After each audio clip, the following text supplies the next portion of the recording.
play living for generations, this residential property is perfect for families and their children to experience the real childhood. And with this vibe of lush greens, this fresh air, this is also perfect for retirees.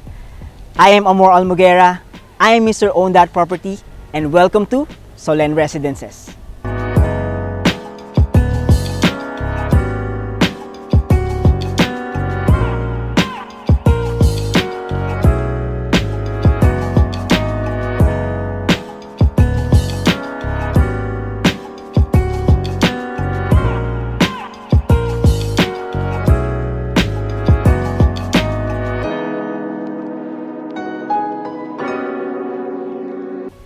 Hi everyone! Welcome to my YouTube channel, and again, I am Mr. Own That Property, and ngayon nandito tayo sa isa sa pinakasikat na residential community dito sa Greenfield, Santa Rosa, Laguna, Solen Residences. And today, I'll be giving you a tour dun sa ating mga model houses na currently for sale na rin. So ngayon, samahan niyo ako.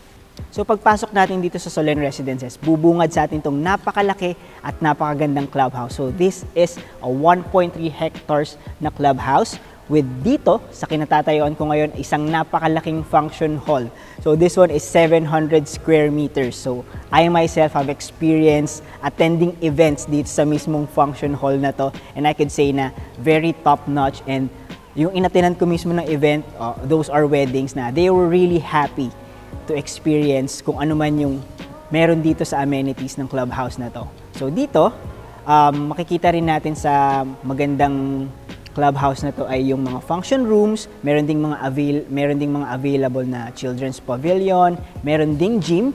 And from here dito sa ating function hall, at the end of this clubhouse, makikita natin yung napakagandang infinity pool. So dalawang pools po yan, meron tayong for adult and for kids, and with a view of mountains and lush greens. So perfect for relaxation, perfect kung gusto mong magbasa-basa, gusto mong mag-relax, and gusto mo ring mag-swimming. So this one is very, very perfect for the residents here.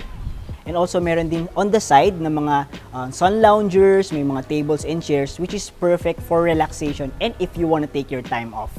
Hello everyone! So for our house tour, nandito tayo sa Raya Model. So this one is 164.78 square meters in lot area. So before we start, let me remind you that Solen Residences offers lot-only properties, and meron tayong pagpipilian na 4 na klase ng house design.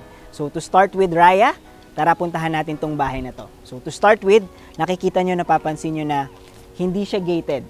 So because Solen Residences has a high security system, so they don't allow, or kumbaga hindi talaga sila naglalagay ng gate sa mga bahay nila. So dito sa side na to, we have a two carports, and on this side, so ito yung garden naman. So may division tayo pa sa carport and sa garden natin. So dito naman sa side na to ng carport natin, so it has an access going to our kitchen. So pagbaba natin dito, paglagay ng kotse, baba ng groceries, pwede na tayong maka-access directly to our kitchen. So on this side naman is pwede tayong magtanim or para sa ating mga plantitos and plantitas. So this one is perfect kapag and this one is napakaluwag din talaga. So ayan. So pwede natin siyang ikutin. So this from here all the way hanggang sa likod ng bahay is yung pwede natin gawing garden. So pagpasok natin dito sa bahay, on this side is our powder room and yung stairs natin going to the second floor. So ito yung powder room natin na pwedeng mag-accommodate sa ating mga guests if meron. So from the stairs and the powder room, on the other side, meron tayong glass window na makikita natin sa labas yung ating carport. And from here, papunta na tayo sa ating living area. So mapapansin nyo po na spacious yung ating living area. So meron tayong space dito. For pwede natin itong lagyan ng entertainment, TV, and on this side is yung ating mismong sala. So, ang ganda kasi high ceiling siya, and hindi na natin kailangan maglagay ng maraming ilaw kapag umaga dahil meron na tayong mga matataas na glass windows for natural light. And aside from that, so since maganda na rin yung pag-a-apply natin ng mga glass window. So may mga overlooking na rin tayo sa labas ng ating garden and ng ating mga plants. So relaxing At masarap magstay, masarap mag-relax, magkape. And this one is really perfect. Kasi being a fan of a high ceiling, na may high ceiling na bahay, so I really adore this type of design. From the living area, on this side naman is yung ating dining area. So easy access lang siya. And from our dining area, meron tayong malaking glass door dito, accessing our garden. So maluwag yung garden natin, perfect for plants and even gazebos, you can put gazebos, mga kubo, or even a small pool pwede din. So ayan. And from the dining area, so meron tayong division dito. Ayan, separating our dining area and our kitchen. So we have the freedom to design kung ano yung magiging interior ng bahay nyo on how you want to kumbaga kung paano mo gusto kung paano yung magiging flow ng mismong bahay mo. So this one is the kitchen. So meron tayong ditong provision for the refrigerator, itong countertop natin. So may mga provided rin na may mga cabinets din and for our stove. So ayan. Maluwag siya and from the kitchen, so meron din tayong door. So accessing going to our carport. So from our kitchen, so meron tayong access dito. Ayan. So this is the way going to our carport. So madali na lang pagbaba ng groceries. Diretso tayo sa kitchen and also meron tayong area for the dirty kitchen. And wait, there's more. So meron din tayong room dito for our helpers. So may provided rin na room for them. And meron niyang CR din. Ayan. This is the room and meron din siyang CR. So, easy access lahat from the room ng helper natin, from the carport, dirty kitchen, going to our kitchen. So, dito naman, so, ito na yung mismong garden natin. Yan. Ito yung backyard garden. So, maluwag siya. Yan. So, from the garden, easy access going to our living area and dining area. So, pwedeng-pwede kayong, you have the freedom to design or you have the freedom kung paano mo gustong maging relaxing yung magiging backyard or yung garden. Yan. So from here, yan, may access din tayo going to the front, going to the facade of our house. So from here, ito na yung access natin papunta sa dining area and living room. From our garden to our dining area and living area, so, babalik tayo dito, papunta sa ating front door, and this is the stairs going to our second floor. So, here in our second floor, meron tayong tatlong bedroom. So, this is the first bedroom, and then, nandito yung dalawa. Ayan. So, to start with, meron din tayong CR, and also, meron tayong overlooking ng ating going to our first floor. Ayan. Ito yung high ceiling. Mamaya may insight ako nabibigay or may tip ako nabibigay sa inyo. Yan. So, this is the second room. So, for our child. And this one is the master's bedroom. So, yung master's bedroom din natin, meron siyang sariling CR. And this is the room proper. So, ito yung bed. And access to our balcony. So, yung balcony natin starts from here. So, paikot siya hanggang dito. So, ito yung glass door and series of glass windows na rin.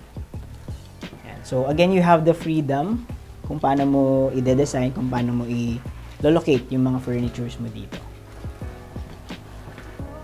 So, the second room, pwede sa bata. And tip na rin, or if hindi kayo fan ng high ceiling or if you want to maximize and use your space efficiently, so ito, pwede mo rin itong gawing isa pang room din. So, pwede mo siyang gawing 4 bedrooms. So, we are on to our second house. So, this one is a Lian model. So, this is 194.36 in area. So, again, we have same as Raya. So, ito ay wala ring gate. So, we have 2 carports here with an access to our kitchen, dirty kitchen, and maid's room or helper's room. So, dito sa carport natin, to add na rin is meron na rin tayong mga switches and outlets. So, on this side is the carport. On the other side naman is, again, our garden. So, ito yung garden natin. In fairness, maluwag siya. So, perfect for plantito talaga. And from here, meron na rin tayong access dito sa garden natin sa side, going all around sa ating backyard. So, ayan. So, let's have a tour naman. Pasukin naman natin yung mismong bahay. So, pagpasok natin dito sa Lian model, so makikita natin yung spacious na dining and living area. So, on this side, yung stairs going to the second floor, and under the stairs, yung ating powder area. So, from here, pwede nating ilagay dito yung dining area, or pwedeng pwedeng ibang size ng dining table. So, malawak naman siya. So, may freedom tayo, again, to kung ano man yung furniture na gusto nating ilagay dito. And on this side is our living area. Yan, spacious living area din. And again, high ceiling with large glass windows for the natural light. So, ayan. So, kahit hindi ka na maglagay ng sobrang daming ilaw, so kahit isang chandelier na lang, makakompensate na niya yung light na kailangan ng living area. And from here, another spacious side nitong model house natin.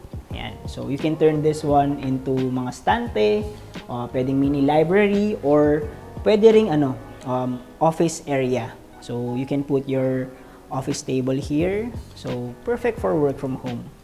Para sa ating mga work from home owners. And on this side, so may access tayo going to our garden through this glass door. So, ayan. So, ito yung labas natin. Ayan. Pakita natin yung garden natin sa likod. And from here, may access tayo to going to that side.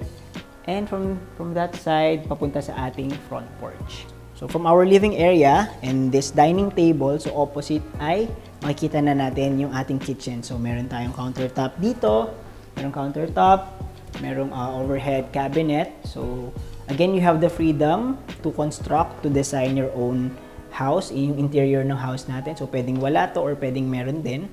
So, it's up to you. So, here's the kitchen. So, meron tayong door dito going to our carport. So, for groceries, pwede nang dumiretso dito. And then, on this side naman, meron tayong extra room. Yan. Pwede siyang gawing stock room or pwedeng pantry din. Yan. So, going back dito sa ating area na to, accessing papunta sa ating kitchen. So, side na to is pwede rin dirty kitchen. So, dirty kitchen, carport, kitchen, dirty kitchen. And on this side, so meron din tayong access papunta sa ating garden sa likod. And meron tayong extra room for our helper. So, maganda yung pagkakadesign ng bahay kasi easy access papunta sa bawat section ng bahay.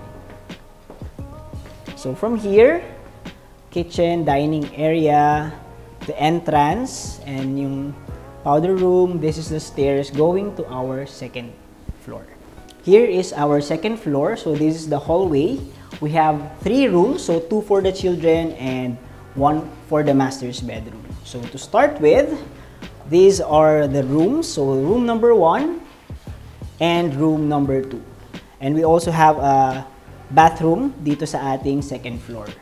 And another good feature of this house is yung overlooking natin papunta sa first floor natin mismo. So, gaya ng sabi ko dun sa Raya, pwede rin natin tong, if you're not a fan of high ceiling na bahay, so pwede mo rin naman tong gawin and i-convert into another room.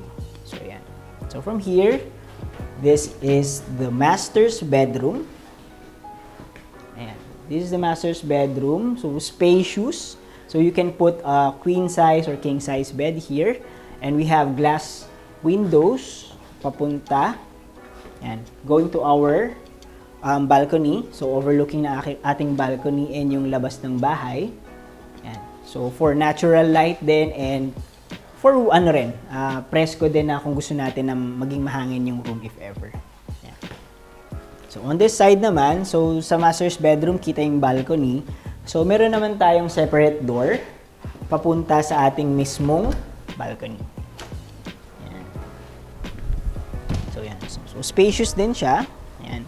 So, isa siyang paikot. So, dito, tapos yung ating master's bedroom.